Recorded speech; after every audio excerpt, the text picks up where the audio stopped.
ఈ సింహరాశి వారికి ఈ వారంలో 3 గ్రహాలు అనుకూలంగా ఉన్నాయి. అయినప్పటికీ మంచి ఫలితాలను, లాభాలను అందుకుంటారు. లాభములో శుక్రుడు సంచరిస్తున్నారు. స్త్రీజన సహకారంతో వృత్తి, ఉద్యోగ, వ్యాపారాల్లో అభివృద్ధిని సాధిస్తారు. ఆదాయం అందుకుంటారు. లాభములో గురు సంచారం ఉంది. మీ ఆలోచనలు కార్యరూపం దాలుస్తుంది. సంతానం విషయంలో శుభపరిణామాలు చోటు చేసుకుంటున్నాయి. అనుకోకుండా ఒక మంచి అవకాశాన్ని కూడా చేజిక్కించుకుంటారు.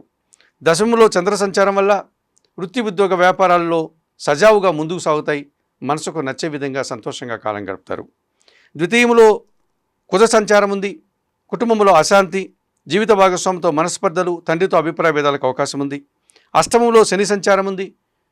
పోటీ ప్రపంచంలో వెనకడుగు వేస్తారు. జీవిత భాగస్వామితో అభిప్రాయ భేదాలకు అవకాశం ఉంది. కొన్ని ఇబ్బందులు ఎదుర్కోక తప్పదనిపిస్తుంది. ఈ రాశి వారికి ఈ వారంలో ఆది, సోమ, మంగళ, బుధవారాలు అనుకూలంగా ఉన్నాయి. దానాలు ఇచ్చేటువంటి క్రమంలో నల్ల ద్రాక్షను కానీ, నేరేడు పళ్ళను కానీ శనివారం రోజు వయోవృద్ధులకు దానం చేయండి.